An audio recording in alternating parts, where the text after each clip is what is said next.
పుట్టిన తర్వాత ఆ కొడుకుకు తగిన భార్యని ఆ దేవుని ఆత్మ నడిపింపుతో సిద్ధపరిచే కార్యక్రమంలో ఎలియాజరు అనే ఒక పనివాడు, ఆ ఇంట్లో పెద్ద పనివాడు, ఒక మాటలో చెప్పాలంటే తనకు పిల్లల్ని ఇవ్వకపోతే తన్ని అడాప్ట్ చేసుకుని తనకి నా కొడుకులాగా ఉండాలన్నంతగా పెంచాడు తనని. అంత నమ్మకమైన వాడు. ఆ ఎలియాజర్ని పిలిపించి, నువ్వు వెళ్ళు, దేవుడు నీకు ముందుగా ఒక దూతను పంపుతాడు, కార్యం సఫలమవుతుంది, నువ్వు వట్టిగా రావు, నా దేవుడు నాకు చెప్పాడు వెళ్ళు అని పంపించాడు. పంపిన తర్వాత ఏ ఉద్దేశంతో పంపబడ్డాడో, ఏ ఆలోచనతో పంపబడ్డాడో అనుకున్నట్లే ఆ కార్యం జరిగింది. ఆమె అనుకున్న కార్యం సఫలమైంది. ఆ తర్వాత ఆ వీధిలో, ఆ స్థలంలో చేతులెత్తి, అబ్రాహామును నా దేవుడు స్తుతింపబడును గాక అనండి. ఏమన్నాడు? నా దేవుడు స్తుతింపబడును గాక. నా దేవుడు నా యజమానునికి తన కృపను, తన సత్యమును చూపుట మానలేదు. ఈ రోజున 2 కార్యాలు మన జీవితంలో జరగాలి. మొదటి కార్యం ఏంటో తెలుసా? నీవు దేవుణ్ణి స్తుతించాలి. ఇది కష్టం. దీనికి మించిన ఎక్స్ట్రాడినరీ లెవెల్ ఏంటో తెలుసా? నీ ద్వారా నీ దేవుడు స్తుతింపబడాలి. అనండి ఆమేనని, అనండి ఆమేనని, అనండి ఆమేనని. ఈ పూట అబ్రహాముని బట్టి, అబ్రహాము ఇంట్లో ఉన్న పనివాడు ఏమంటున్నాడంటే, చేతులెత్తి నా యజమానుని దేవుడు స్తుతింపబడును గాక. ఏమన్నాడు? ఎవరు ఆయన యజమానుడు? అబ్రహాం. చెప్పండి, ఎవరు ఆ యజమానుడు? అబ్రహాం. అంటే ఇప్పుడు అబ్రహాముని బట్టి, అబ్రహాము దేవుణ్ణి ఇంట్లో ఉన్న సర్వెంట్, పనివాడు స్తుతిస్తున్నాడు. నేను అంటున్నాను, అబ్రహాము ఇంట్లో పనివాడే అబ్రహాము దేవుణ్ణి స్తుతించాడే, నీ భర్త, నీ భార్య, నీ పిల్లలు, నీ పిల్లల పిల్లలు, నీ ఊరు, నీ వాడ నిన్ను బట్టి దేవుణ్ణి స్తుతించబోతున్నారు. అనండి ఆమేనని. ఈ రోజున పాఠం ఏంటంటే, నిన్ను బట్టి నీ దేవుడు గొప్పోడని చెప్పాలి, నిన్ను బట్టి నీ దేవుడు మంచివాడని చెప్పాలి, నిన్ను బట్టి నీ దేవుడు స్తుతించాలి. అలా అంటారు తెలుసా?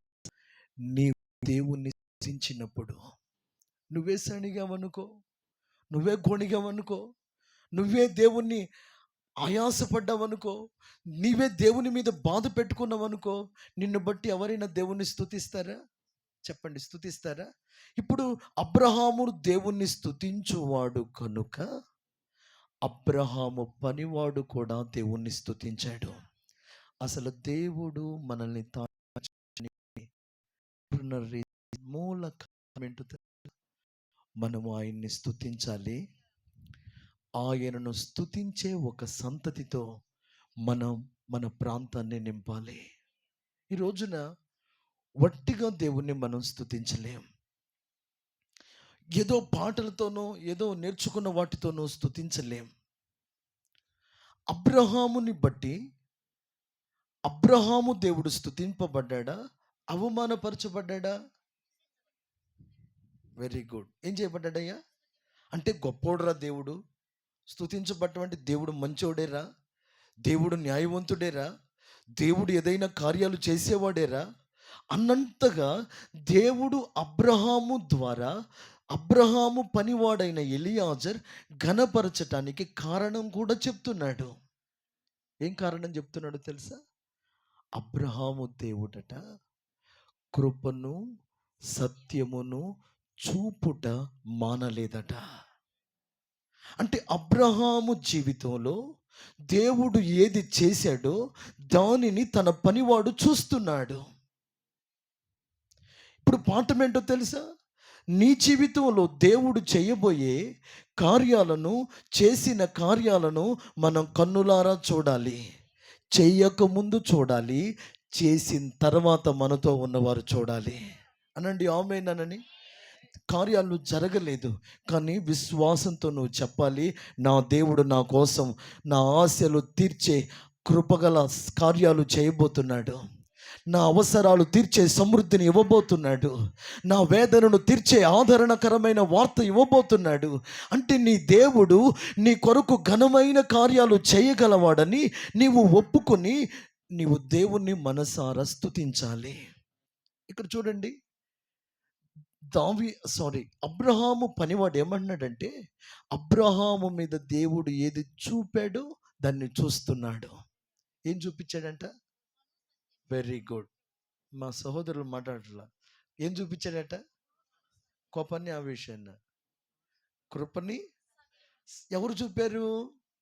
దేవుడు. ఎవరికి చూపాడు? అది ఎవరికి అర్థమైంది? పనివానికి అర్థమైంది. ఇప్పుడు అర్థమవుతుందంటే తెలుసా, అబ్రహాము మీద అది పనివానికి అర్థమైంది. అబ్రహాము మీద ఉన్న ఆ కృప అబ్రహాము దేవుడిచ్చిన కృప. అబ్రహాముకున్న ఆ ట్రూత్ఫుల్ లైఫ్, సత్య సంబంధిగా ఉన్న ప్రవర్తన ఉందే, సత్య సంబంధమైన ఓ విశేష జీవితం ఉందే, అది తన భక్తిని బట్టి కలగలేదు, అది తను ఆరాధిస్తున్న దేవుని బట్టి కలిగింది. అంటే అబ్రహాము మీద ఉన్న కృప అబ్రహాము పనివానికి కనబడింది. అబ్రహాము నడుస్తున్న ఆ సత్యవంతమైన ఆ జీవితం, ఆ క్రియ పనివానికి కనబడింది. ఇప్పుడు నేను అంటున్నాను, నీ మీద ఉన్న కృప, నీ మీద ఉన్న అభిషేకం, నీ మీద ఉన్న వాగ్దానం, నీతో ఉన్న సన్నిధి, నీ ఎడలో ఉన్న దేవుని ప్రణాళిక, నీ మీద దేవుని పెట్టుకున్న ఆశలు నీకే కనబడకపోతే ఎవరికి కనబడతాయి? అబ్రహాము మీద ఏదుందో దాన్ని చూశాడు కనుక తనతో ఉన్నవాడు చూడగలిగినాడు. ఇప్పుడు పాఠం ఏంటో తెలుసా?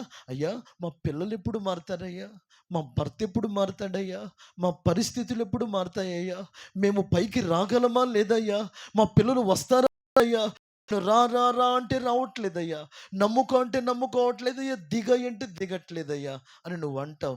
నువ్వేం చెప్పొద్దు, నీ మీద ఉన్న సన్నిధి ఒక సాక్ష్యంగా కనబడాలి. నీ మీద ఉన్న వెలుగే తేజరిల్లుతూ ప్రజలను చూచేటట్లు చేయాలి. నీ మీద ఉన్న దేవుని కృప అనేకులు తాకాలి, నీ కృపలోకి అనేకులు పాలివారవ్వాలి. ఈ రోజున సగటు క్రైస్తవునికి దేవుడిచ్చిన కృప ఏమిటో అర్థం కావట్లే. దేవుడిచ్చిన కనికరం, దయ, వాత్సల్యత, అనుగ్రహించిన వరం, బలం, అభిషేకం తెలియక దేవుని మనసారా మనం స్తుతించలేకపోతున్నాం. కనుక సంగమా, మన మీద దేవుని కృప ఉంది. కోట్లు మనకు లేదేమో, కోట్లకు మించిన కృప ఉంది. అనండి ఆమేనని. పేరు పలుకుబడి లేదేమో, అన్నిటికంటే మించిన ప్రభువే మనకు తోడుగా ఉన్నాడు. అనండి ఆమేనని. అనండి ఆమేనని. కారులు బంగళాలు లేవేమో, శుభప్రదమైన నిరీక్షణ మనకుంది. వెండి బంగారాలు లేవేమో, వెండి బంగారాలకు మించిన అమూల్యమైన విశ్వాసం మనకుంది. అనండి ఆమేనని. ఆమెనని ఆమెనని. నువ్వు ఈ లోకంలో తృప్తి కలిగినంత సంతృప్తి లేదేమో, దేవుని చిత్తం నేను చేస్తున్నాననే నిశ్చయత అయితే ఉంది. అనండి ఆమెనని. ఈ భావనతో, ఈ అనుభవంతో నువ్వు భక్తి చేయగలిగితే నీ ద్వారా నీ దేవుడు స్తుతింపబడతాడు. క్లుప్తంగా నేను చెప్పి ముగిస్తాను. ప్రియ సంగమా, ఈ రోజున దైవజనులు జెఫన్యా పాస్టర్ గారి జీవితంలో దేవుడు చేసిన కార్యాన్ని బట్టి మనం అందరం స్తుతించడానికి వచ్చాం. ఏం చేసాం? ఎలా వచ్చాం? ఎందుకు వచ్చామో తెలుసా? తన మీద ఉన్న కృప, తన మీద ఉన్న పిలుపు, తన దేవుడుంచిన వాగ్దానం, తన మీద దేవుడుంచిన ప్రణాళిక దైవజనులు ఎరిగిన వారై ఉన్నారు. అనండి ఆమేనని. ఎరుగకపోతే ఎప్పుడో లోకంలో ఉండేవారు, ఎరుగకపోతే ఎప్పుడో చీకటిలో ఉండేవారు, ఎరుగకపోతే ఎప్పుడో ఈ సేవను విడిచి తన సంసార జీవితం కోసమే బ్రతకాలని వెళ్ళేవారు. ఆ కృప, ఆ పిలుపు, ఆ అభిషేకం తను చూస్తున్నందువలన ఈ రోజున దేవుని కార్యాన్ని మనం కన్నులారా చూడగలుగుతున్నాం. చప్పట్లు కొట్టి దేవుణ్ణి స్తుతిద్దాం. మానే మానలేదు అనండి. సరిగ్గా నేను ఒక 10 నిమిషాల్లో ముగిస్తా. 15 నిమిషాల్లో ముగిస్తా. వినండి శ్రద్ధగా వాక్యాన్ని. ఏం చూడటం మానలేదు? చూపటం ఎవరు మానలేదు? దేవుడు దేవుడు మానలేదు. ఎవరు మానలేదు? మనుషులు ఉన్నారనుకో, మానతారు, మారతారు. ఏం చేస్తారు? ఏం చేస్తారు? మానతారు, మానతారు.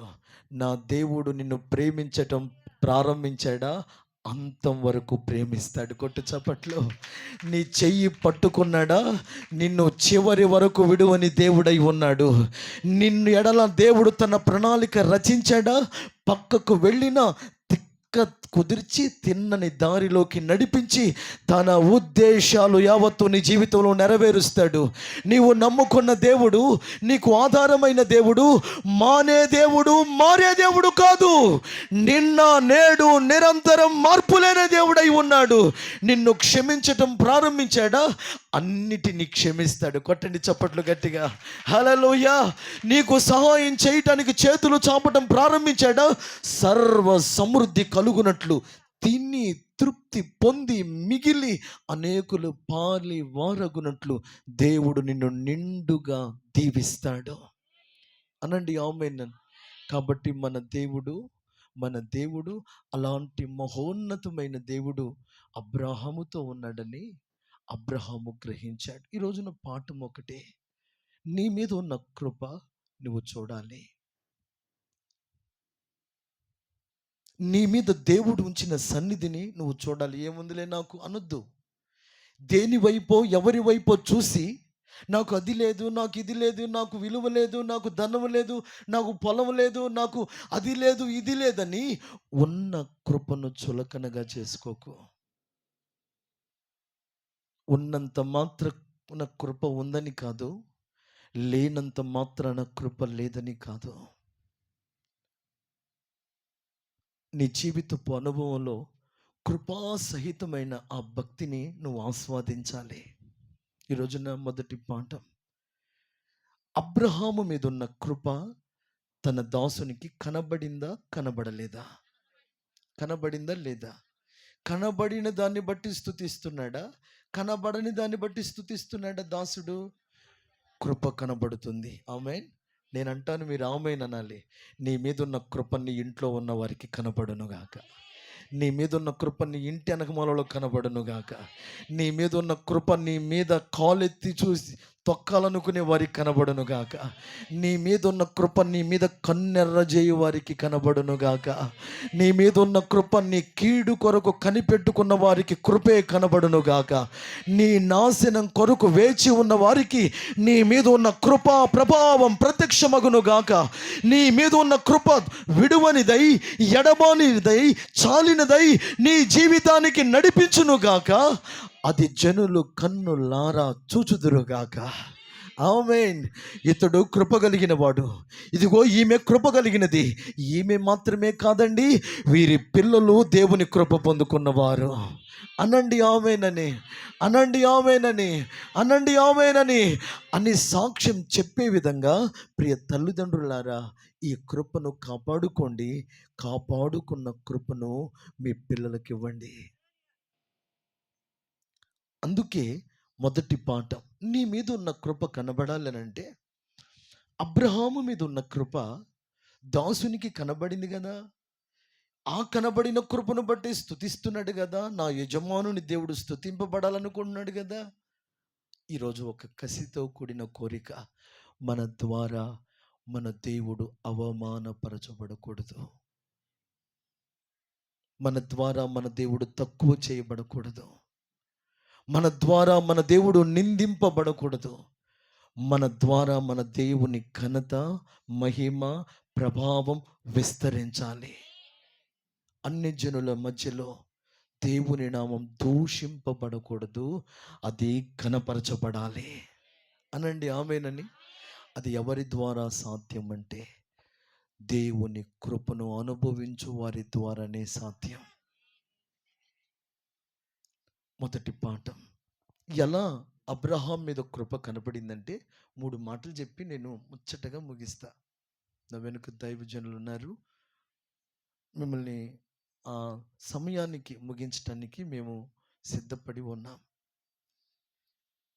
నెంబర్ 1, అబ్రహాము మీద దేవుని కృప ఉంది అని ఎలా చెప్పగలమంటే, అబ్రహాము దేవుని కొరకు విడిచిపెట్టినవాడు అనండి.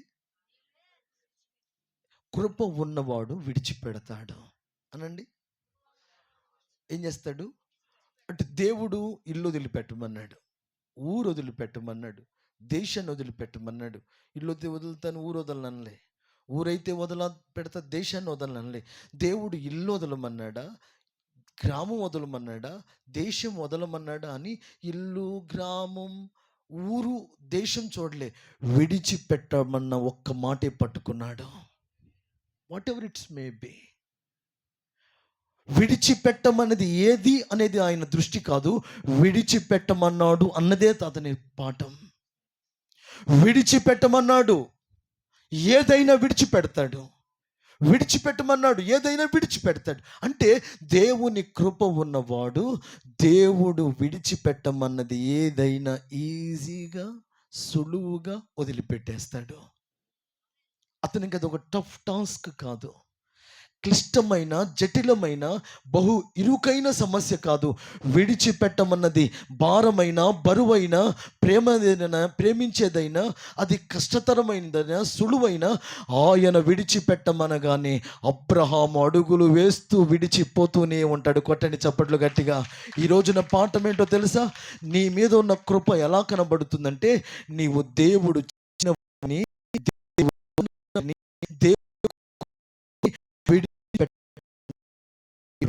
ఉండాలి.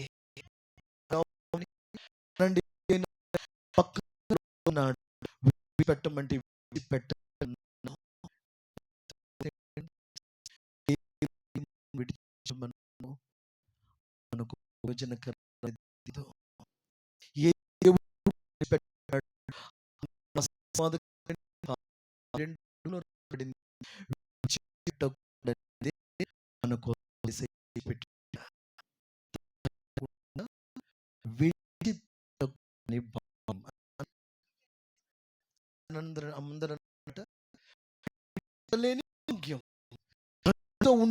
రిలేషన్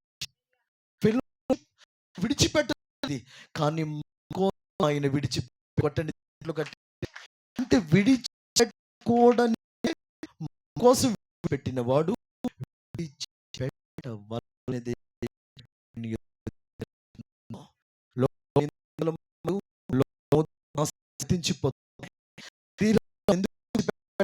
శరీరా పురుగు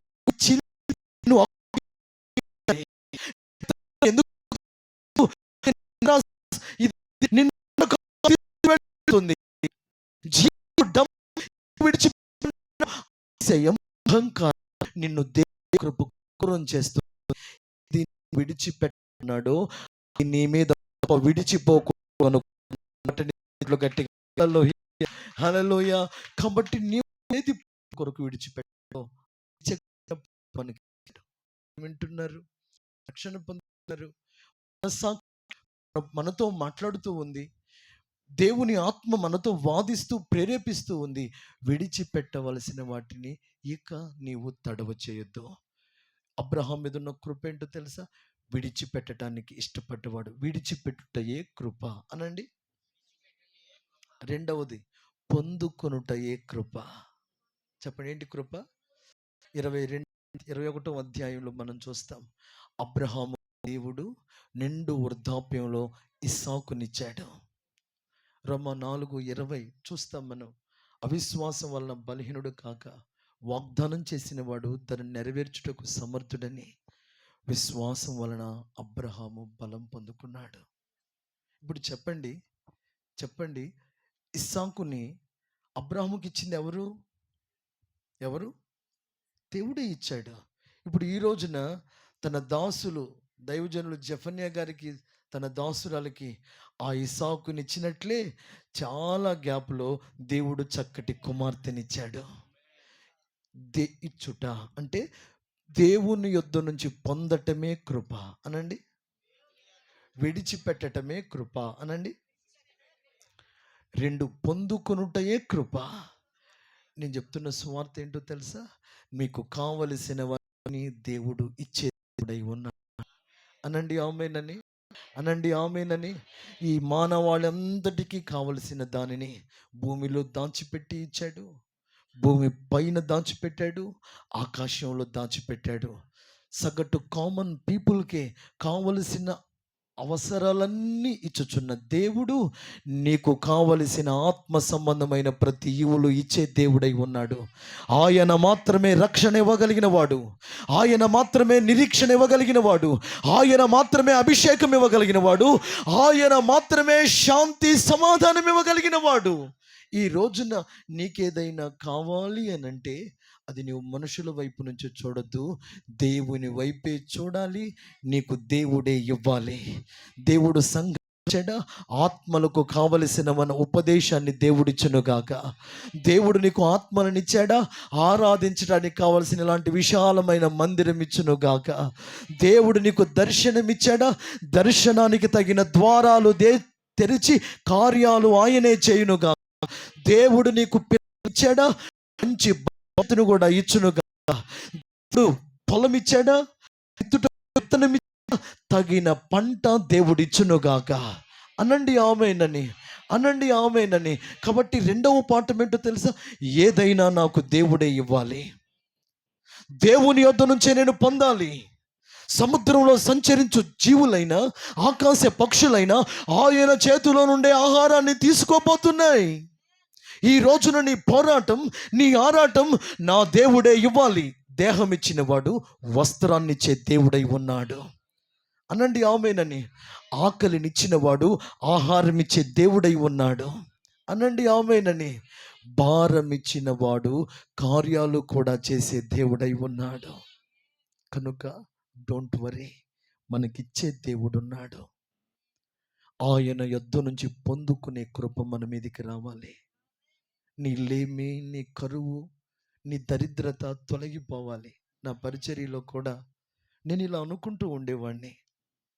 చాలామంది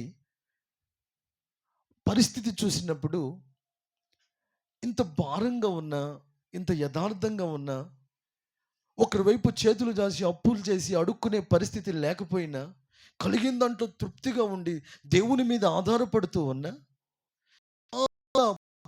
భారం లేక పరిశుద్ధ అనుభవం ఒక నిలకడలే చాలా మంది సేవలు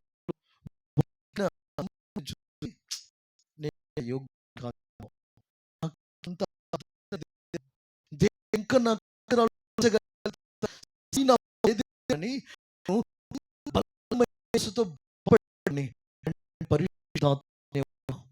ఖచ్చితంగా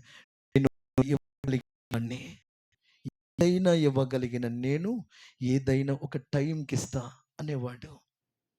అలా కొన్ని సంవత్సరాలు నేను ప్రతి దానికి ఇరుగుతూ నలుగుతూ వచ్చా. కానీ గత కొన్ని కొన్ని కొన్ని సంవత్సరాల నుంచి చాలినంత సమృద్ధి నిధులు ప్రభు తెరిచాడు. అనండి ఆమేనని. అడగకుండానే దేవుని కొరకు నిలబడగలిగిన ఒక సమర్పణ కలిగిన గుంపును లేపాడు. ఈరోజు నేను ఇక్కడికి వస్తాను, నేను మందిరంలో నిలబడి ఈరోజు నేను పలానా ప్రాంతానికి వెళ్ళాలి, పలానా ఏరియాకి వెళ్ళాలంటే దేవుడు సంఘంలో కుటుంబాన్ని లేపాడు. దైవజనులు ఏ మీటింగ్కి వెళ్ళినా ఆ ఖర్చులన్నీ మేమే భరించుకొని పంపిస్తాం. అనండి ఆమేనని. అనండి ఆమేనని. నేను మీ ఎదుట మాదిరిగా ఎందుకు చెప్తున్నానంటే, మీరు ఎవరి వైపో చూడకండి. అది ఎవరి వైపు వచ్చింది నీకు లేదు, వాళ్ళకి లేదు, నీకుంది వాళ్ళకి ఉన్నదని మచ్చరపడొద్దు, లేదని కృంగిపోవద్దు. ఏదైనా ఆయన చేతుల వైపే నువ్వు చూడాలి. లేమిలో నిన్ను పరీక్షిస్తున్నాడు, కలిమిలో కూడా పరీక్షిస్తున్నాడు. లేమిలో ఉన్నప్పుడు ఏం చేయలేనని బాధపడుతూ ఉండేవాడిని. కానీ దేవుడు సమృద్ధి ఇచ్చిన తర్వాత నా చేతుల్లో ఉంటే, నా దేవుడు నన్ను ప్రేరేపిస్తే, నేనే కాదు అనేక మంది సేవకులకు నేను మంచి మనస్సాక్షితో మనసారా వారిని ఆదుకుంటున్నాను. ఈ మాట నేను యథార్థంగా చెప్పగలుగుతున్నాను. ఎందుకు చెప్పగలుగుతున్నానో తెలుసా? ఒకప్పుడు లేమిలో ఉన్నప్పుడు దుఃఖంతో ఉన్నాను, ఇప్పుడు చాలినంత సమృద్ధి దేవుడిచ్చాడు. అప్పుడు లేమిలో ఇచ్చి నన్ను పరీక్షించాడు, ఉంచి ఇప్పుడు ఇచ్చి ఏం చేస్తాడో చూస్తున్నాడు. సరిగ్గా మీతో నేను చెప్తున్న సువార్త ఏంటో తెలుసా? మీ భక్తిని బాహ్యంగా జరుగుతున్న కార్యాలతో పోల్చకండి. కేవలం ఏదైనా దేవుని వైపే చూడండి, దేవుని యొద్ద నుండి పొందండి. అనండి ఆమేనని, అనండి ఆమేనని. నేను ఒక్క మాట చెబుతాను, మీ గుండెల్లో పెట్టుకోండి. దేవుడు నన్ను తన చేతులతో చేశాడు.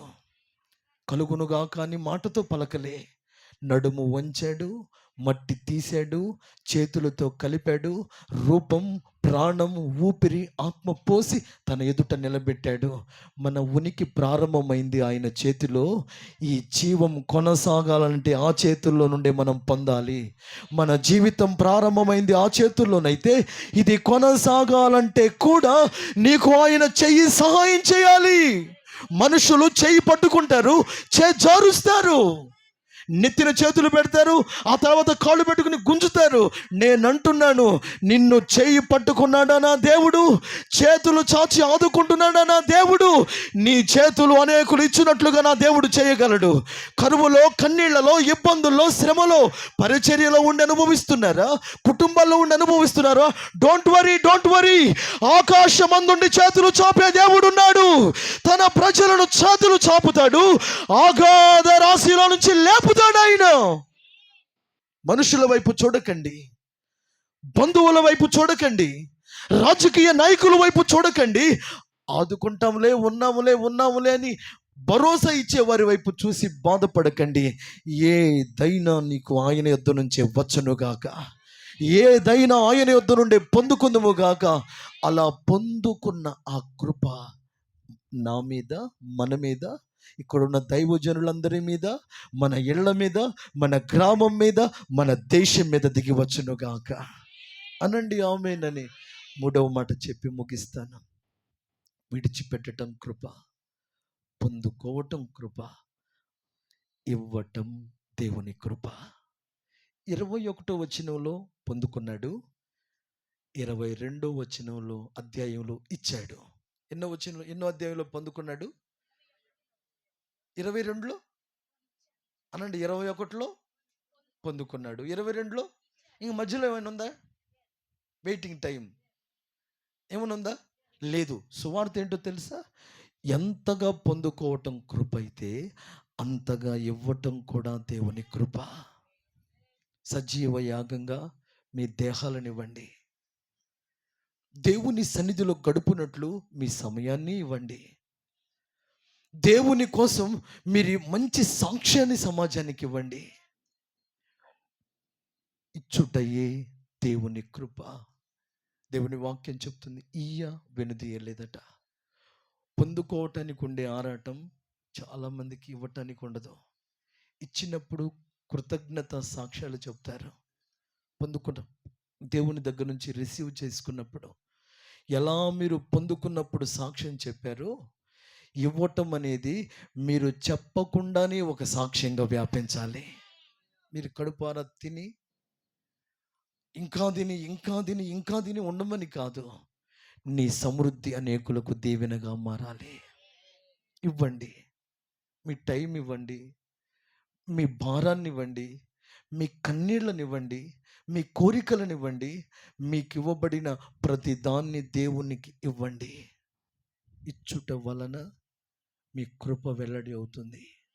నా ప్రియ దేవుని సంగమా, అలా అబ్రహాము ఇస్సాకునిచ్చాడు. ఆ ఇస్సాకుని ఒక దేశంగా దేవుడు ఆశీర్వదించాడు. మనకి ఇవ్వబడింది మనదంటూ ఏది లేదు, అంత ప్రభుదే.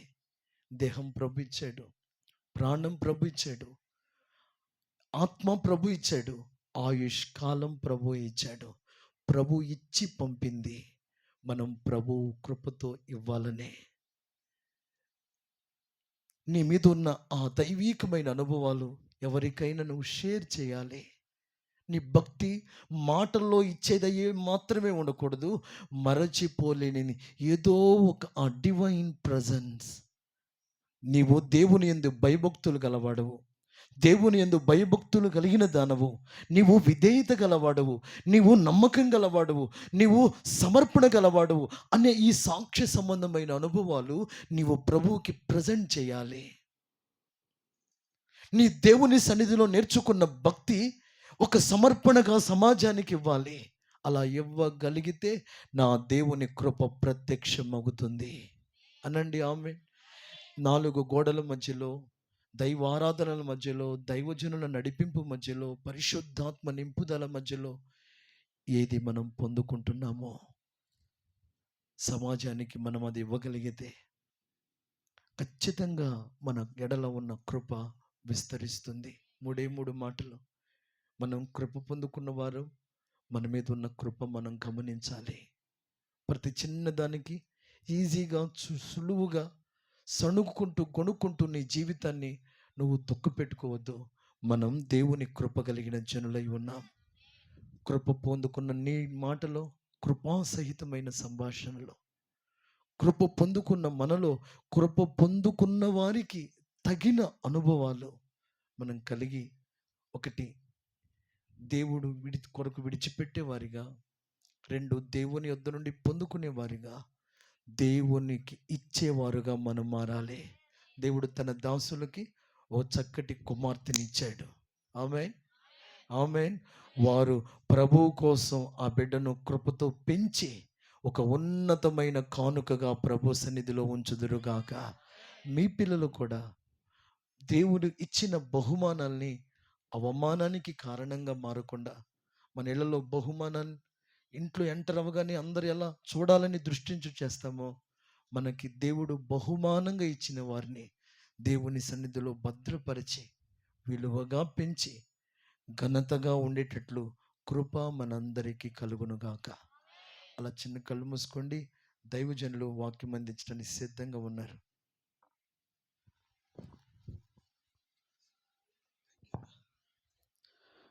చక్కటి వర్తమానం అందించిన దైవజనులకు ప్రత్యేకమైన